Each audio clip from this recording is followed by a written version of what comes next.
Hi there and welcome to my video. Today we are going to have some jelly plate fun. These are all the stencils I'm going to be using, and I'm going to show you how I layer the jelly prints with a few different colors to get different effects, and some work and some doesn't. So let's get started. I am going to be printing on just basic copy paper, and what I'm using first is some Payne's gray and turquoise blue. Just putting down an even first layer to set the stage. And what I use to pull the first layer is this deli paper. It's wax paper on one side and it's kind of papery on the other. I like using this because then I create other collage papers I can use in my mixed media work.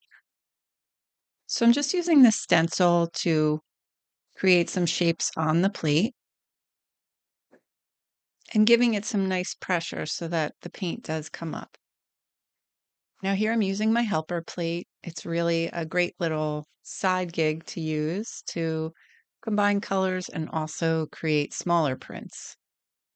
So again, just kind of setting the stage. I think it's important to remember when you're doing jelly prints, that first layer is the first thing you're going to see when you pull the print. So it's a great idea to have some kind of darker color so that the framework is visible. If you go light, then the other colors will kind of cover it up. So here is a little bright olive green that I'm using just to kind of pull that first print. That's a basic print. That was just kind of something that I wanted to get the paint off the plate. So with this, I'm just using it to create a thinner layer so that when I roll it on the bigger plate, it's not quite so thick.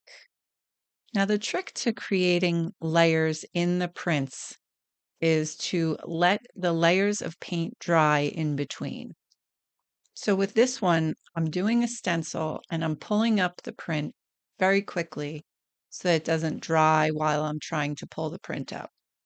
That way I can create another layer and let that dry and do another layer on top. So it's just kind of thinking ahead as to how you want your print to look and how many layers you want and also what you're going to use it for. So here is another example, just using a basic stencil to create a little bit of a framework. Now this is a lighter color, so we'll see how that turns out. This next layer, I did let that greenish blue dry, and I'm putting, this is Payne's gray and titanium white combined. So this, I'm actually going to pull the print now. I used a bunch of colors, and let's see how it looks. Shows up. Put a little pressure, and I did let it dry for a while I'm working on this other little plate. This color is called Naples Yellow Red. And again, I'm putting down a layer and immediately pulling some of the paint up just so that it can create another layer and then let it dry. So here is the pull. And I'm going to show you the details in a second, but I just wanted to work on this plate over here while it was dry. Just put that last layer and then some paper to sit. So if you can see here, there are some little spots where you can see the bubble wrap come through. And this is kind of a good example of a subtle layering print. If you want something a little more obvious, you want to use different colors. So here is our other layering print. And I felt like for the blue and green one, I really wanted to add a little more contrast. So I took the color that I used for that last layer and just put it on top. This is a great way to accentuate gel prints to kind of make it a little more obvious if the layer that you do isn't exactly what you want. So you can kind of see that peeking through. So if I were to do it again, I'd probably use a different color family. So I used the blue and the green and maybe a contrasting color, like a reddish color might be more obvious next time. So again, just starting out with a stencil, and I left kind of the yummy little bits from the last print on there as well. Now I did let that layer dry, and here I am going in with titanium white and some gold. So it did pull up those little bits, and this is a great little grungy print. So this time I wanted to start out with the titanium white just to see how it will layer with multiple layers of stencil. So the first thing I do is put the stencil down and pull up the paint. I did do a double pull on these because there was so much paint on the actual plate. So you can kind of see that.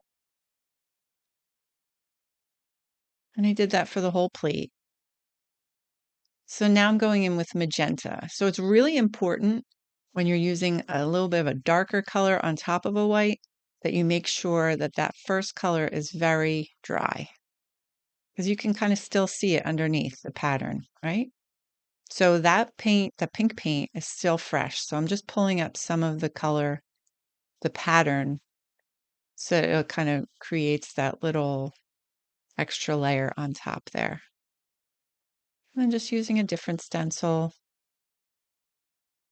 There's not really an exact science to jelly printing, and I think that that's kind of what the draw is, that it's very interesting to see how different combinations show up. So again, I let that pink dry, and then this is Naples yellow mixed with a little bit of gold, gold shimmer.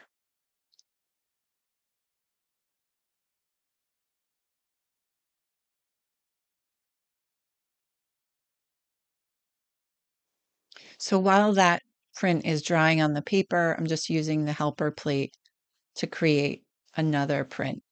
This was an experiment I wanted to do with the yellow, and I used some raw umber with it. I'll show you in a second. So here is the print starting with the white. So you can kind of see how the white showed through, and it also gave you the background of the pink and the Naples yellow. I really like that print. And just that middle spot, if that bothers you that there's a little spot that didn't come up, you can always add, accentuate a little more with the stencil. But I use these for collage papers, so it doesn't bother me when I get little kind of open spots like that. So on top of this little helper plate color, I'm putting some Naples yellow that was mixed with the gold. I wanted to see if this would show up because they are very close in color. You can kind of see the lines of that stencil. And then on top of it, I'm putting some raw umber mixed with that yellow. So just kind of feeling that it's dry. I did let it dry for a minute off camera, and then I'm putting the brown on top. Now these are very close in tone, so this was a little bit of an experiment to see if you could see the different stencils come up. So very vaguely, you could see that second stencil. You could see the first one very easily, but the second one, that was a good example of how it's important to kind of use different tones of color when you're gel printing so you can actually see the patterns. But if you want something more subtle, you could do it that way as well. So this is just the leftovers, just making use of that paint. And then the same stencil just to create a more successful print.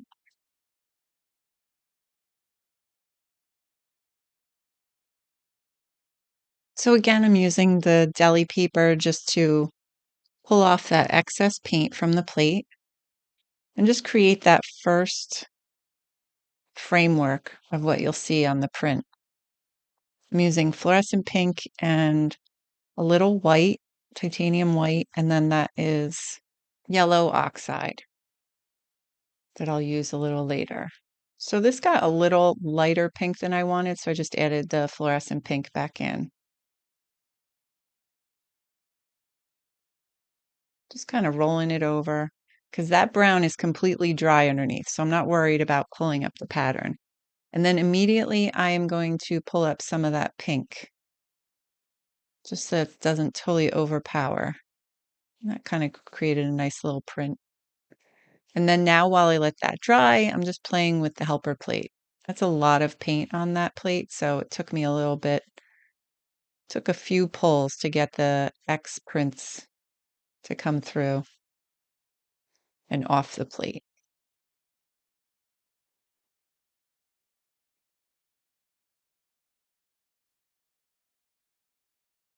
And then just kind of using that yellow oxide. I wanted to put a real thin layer on top.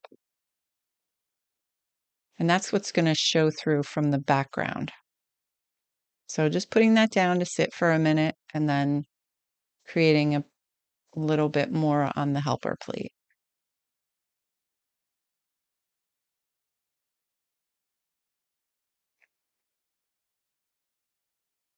So here is the pull for that. A little of that white print came through from the other one right in the middle there. You could see the first stencil, and then you can see some of the flower stencil or the leaf stencil come through. And then this was a nice grungy print from the helper plate. So here are all the prints I made in that session. And I think that the three things to take away from this are one, to vary your colors so that you can kind of see the different layers popping through. Two is to really make sure that each layer is dry before you apply the next one. And three, you want to work quickly when you're doing different layers so that